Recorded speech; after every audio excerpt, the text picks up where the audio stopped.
Fusion Reborn? Goku Reborn Part 14. Previously on Goku Reborn, baby Vegeta is born as the first Saiyan-Tuffle hybrid, and he brutally murders Goku's mother Gine, just as Goku appears with Piccolo using instant transmission.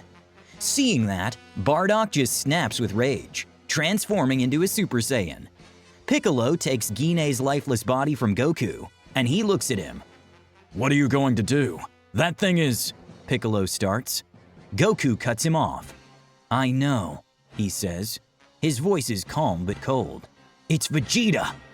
And that's where we left off. Goku looks at baby Vegeta, who glares back. Baby Vegeta then raises a thumb and points to himself. "My apologies, King. I should have welcomed you instead of killing your mother." But right before he can finish that sentence, Goku disappears from sight. And then, just as suddenly, he reappears in front of him and grabs the same arm baby Vegeta was using to point at himself. "What's happening to your body, Vegeta? Did you fuse with someone?" Baby Vegeta yanks his arm away, then laughs. He floats back and cracks his knuckles. Without warning, he launches forward and throws a punch, but he hits nothing. Just an afterimage. He spins and launches a flurry of punches and kicks, but every single strike misses. "You'll never be able to hit me at this rate," Goku declares, as he dodges them all with tiny movements, like a tilt of the head or a single step. Vegeta roars and unleashes a massive burst of energy. You see, Vegeta's power level has been returning from 0 to 300 million ever since he was reborn as baby Vegeta. His false Super Saiyan 2 cells have merged with the Tuffle nanomachines to become hybrid nanocells, and these now pump stable, raw combat energy through every nerve and muscle. That makes it very straightforward for him to regain that 300 million power level. Plus, that stability also releases another residue of power. And so, baby Vegeta's power level increases beyond what was Vegeta's peak and reaches 320 million. Piccolo watches and says, "Incredible. He's about as strong as I was when I fused with Kami and became a Super Namekian in the previous reality." Now, even after baby Vegeta shows up, Goku doesn't use any transformation. He simply watches as baby Vegeta rushes toward him. Then Goku just taps him in the stomach. That's enough to make baby Vegeta stumble back. Meanwhile, Piccolo looks at Bardock, who is still in his Super Saiyan state. "What happened to Vegeta? Why are the Saiyans acting like NPCs?" Bardock wonders. "You're the calmest Super Saiyan I've ever seen," Piccolo says. "My son said he'd handle it," Bardock says. "And to be honest, I don't even know what the hell's going on here." Piccolo nods. "When Goku first transformed, it was pure rage. He watched a friend die right in front of him and just lost it.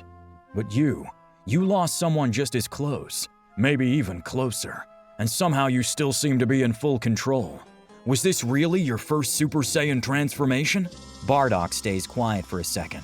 Then he exhales. "Does my rage even matter? This is just how it is. Gine wasn't innocent and neither am I. We've both done bad things. I personally helped kill the native people of this planet. So maybe this is just karma." Hearing this, Piccolo looks at Gine's body. "All I know is that Goku said he'd introduce me to his mom." As this conversation between Bardock and Piccolo continues, Goku keeps evading baby Vegeta, without even transforming or powering up. Minutes turn into 20, then 20 turns into 40. 40 becomes an hour, but baby Vegeta fails to land a single blow. This causes the nanomachines, who were hiding in plain sight, to get confused. "This is concerning. Goku still hasn't killed baby Vegeta. This is important. We need Vegeta to die by King Goku's hands, otherwise the revenge won't be as poetic. Why is Goku acting so calm, even after watching his own mother die? It has been over an hour and he still hasn't thrown a single real punch." The nanomachines contemplate. "At this rate, we'll have to add more chaos to generate a reaction." As the nanomachines say this, around 900 Saiyan warriors, basically everyone except for the Saiyans too old or too young to be effective, get a signal directly in their brains. At the same time, the Saiyan envoy on Earth, who is sitting inside Gine's attack ball and just awaiting further orders, also gets a signal and gets out. Now going back to the battle. "Listen," Goku says, as he stops and holds baby Vegeta's fist. "You'll never hit me, so tell me." As Goku is about to say something, Those 900 Saiyans rush toward him. Goku sighs. Piccolo starts to hand Guinea to Bardock. I'll handle them. Hold her fort. Don't worry. Bardock steps forward. He unleashes the full breath of his Super Saiyan aura and declares, I've got this. Just like that, he moves at a level of speed that none of the Saiyans except Goku and baby Vegeta can comprehend. He drops one with a punch, spins and knocks another out cold. He ducks low, sweeps a leg, and throws a knee into the next guy's gut. He jumps up, and it's like he's everywhere at once. One by one, they go down. He doesn't let a single one get close. Yes, no one is allowed to make it within 500 meters of Goku and baby Vegeta. Goku laughs. Not bad, Dad. He then turns back to baby Vegeta. So as I was saying, tell me what's happening to your body, Vegeta. I know you're still Vegeta, but who or what did you fuse with? What is happening on this planet right now? Goku asks, but baby Vegeta doesn't speak. King Kai telepathically talks to Goku. Goku, I can now sense it. What you're fighting is not Vegeta. It's a hybrid entity born from the fusion of the Saiyan Prince and Tuffle DNA. Prince Vegeta no longer exists. Tuffle, huh? I remember them from the Tournament of Power, Goku replies. Yeah, it seems some of their advanced intelligence was revived when you restored planet Vegeta.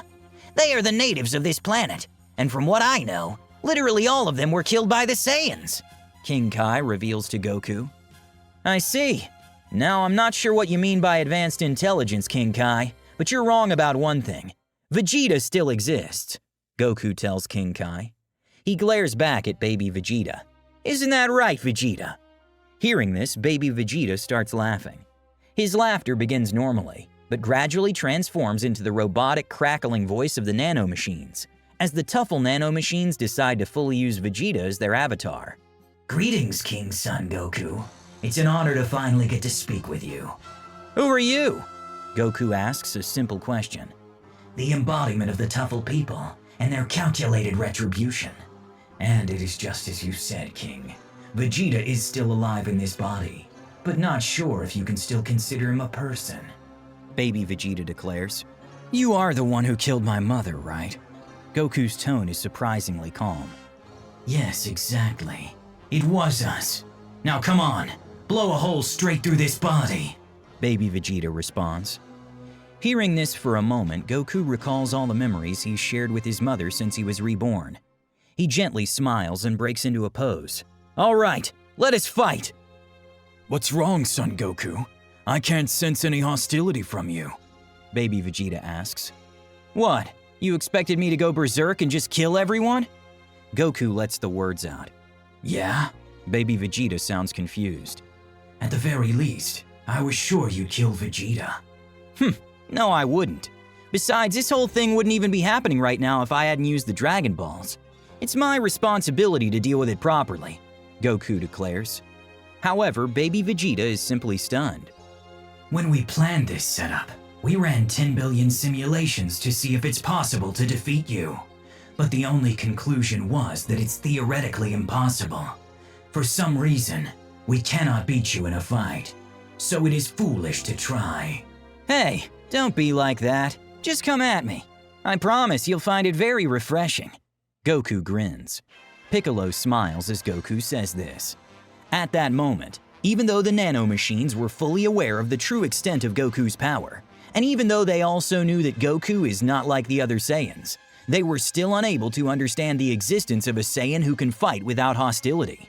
It was a contradiction, a glitch in the logic, a mathematical anomaly. And for the nanomachines, specifically programmed to eradicate the Saiyans, this was beyond their framework. An angry expression takes over baby Vegeta's face. Son Goku, we didn't want to direct our anger onto you even though you are responsible for reviving the Saiyans. Because we were actually grateful considering how you reviving the Saiyans allowed us the opportunity to get our revenge ourselves. And of course, after we deal with the Saiyans, we'll revive our people. But if you can't even kill the guy who killed your mother right in front of you, we'll just have to keep pushing you to the edge. Baby Vegeta gives the 900 Saiyans a signal. They're still fighting Bardock, but then after this signal, they rush straight toward the Saiyan children and the disabled Saiyans. the ones who can no longer fight. They intend to kill them. Wait, who are you? Goku's expression turns serious. However, the Saiyans stop right before any of them can land an actual attack. You were also not part of our calculations. Baby Vegeta turns his head toward Piccolo. Piccolo is still carrying Guinea, but he's now in his orange Piccolo transformation. And how did he stop the Saiyans? It was telekinesis. A quick flashback shows that while working on the farm with Goku these past few months, both Piccolo and Goku also spent their time training to regain their actual strength. This is nowhere near my true strength, but it's enough for now, I guess. Piccolo aura farms. Baby Vegeta pauses and recalculates. We had no plans to threaten others, but if this is how it's going to be, then fine. He looks Goku dead in the eye. Right now, we have a Saiyan envoy on Earth, and we know your grandpa's But he freezes mid-sentence. Wait, what? How did he fall unconscious? At the same time, back on Earth, young Hercules, Mr. Satan, is seen standing casually next to the fallen Saiyan envoy. He's patting his own butt and just aura farming. Back on planet Goku, Baby Vegeta sighs. All right, it seems not many options are left. You still haven't explained what's going on. Goku waits for an answer. Ah, yes indeed. Even though you now know about our Tuffle identity, you don't know the history in our game. You see, Son Goku, a few decades ago, just as the Tuffles were about to meet their ends at the hand of the Saiyan invaders, the Great Minds prepared two contingency plans. The first plan involves a being called Baby, who is infused with the DNA of King Tuffle. That plan may or may not happen in the future. But the second plan involved us, nanomachines, that were designed by Dr. Lychee to make sure that the Saiyans are ultimately wiped out from this planet. Of course, Frieza eliminated this planet, and we got eliminated too, but we were revived along with the planet when you made the wish. And ever since then, we've just been gradually expanding. We received data on your Super Saiyan God transformation during the fight against Frieza, so we decided to create this whole scenario, where you'll inevitably correct your mistake by liquidating the Saiyans. But it seems we never understood you, Son Goku. Baby Vegeta explains.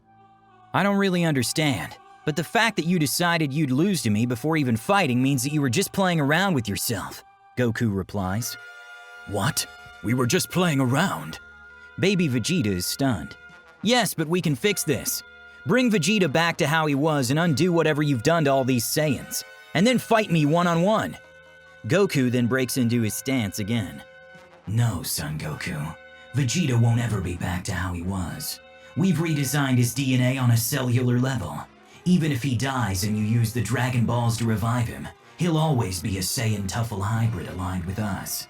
And there's no reason for us to revert the Saiyans back to normal. It would have been cool if you were the one to send them all back to hell, but now that it has come to this, we don't care about a poetic karmic retribution anymore. We'll simply use Baby Vegeta and the Saiyans as soldiers, after the Tuffles are revived. And a proper Tuffle empire is established. You can go home now. There's little reason to waste more time on you. No, Goku declares. I won't leave. As far as I'm concerned, this planet is under my name now. If you want to start your empire here, you'll have to fight me for it. Baby Vegeta tilts his head. Fight you? But even now, there's no hostility in you. Are you serious? Yes! Goku is serious. The nanomachines pause. Then, fine, we'll humor you. Baby Vegeta takes a stance, but Goku pauses again. Wait, not like this. I said I wanted to fight you, not Vegeta. Baby Vegeta is confused. What do you mean? We are now one with Vegeta. If you wish to fight us, it will be through this form. Goku grins. Nope, I've got another idea. You think you can separate us? Baby Vegeta asks. Interesting. If you believe you can, we'll humor you, Son Goku. Go ahead, try. Goku looks at Piccolo. Piccolo, use your telekinesis. It's time for that. Piccolo replies. You're serious? As serious as it gets, Goku says back. Orange Piccolo steps forward, while still holding Guinea's body with one arm. Then he raises his other arm. Baby Vegeta's limbs twitch against his will. What are you doing? The nanomachines demand. Goku steps forward. You said you'd humor me. Let's go, Vegeta. Baby Vegeta's arms extend, and Goku mirrors him. They move. Left, right, back, step. Phew! Piccolo's telekinesis locks Baby Vegeta's hands in place. Jean! Everything aligns. Ha! There's a huge burst of light, and an unseen fused entity is born. It is Fusion Reborn. And that's all for Chapter 14, guys. So now Goku, Vegeta, and the Nano Machines, they're all in one body. What do you think will happen next? How will Goku even begin to solve this whole Tuffle situation? And seriously, how did the champ defeat that Saiyan back on Earth? Just what the heck is going to happen in the next part? Drop your theories down below. I seriously love reading them. As always, if you'd like to see more, don't forget to subscribe to the Nimbus channel. Thanks for watching, and we'll see you all in the next video.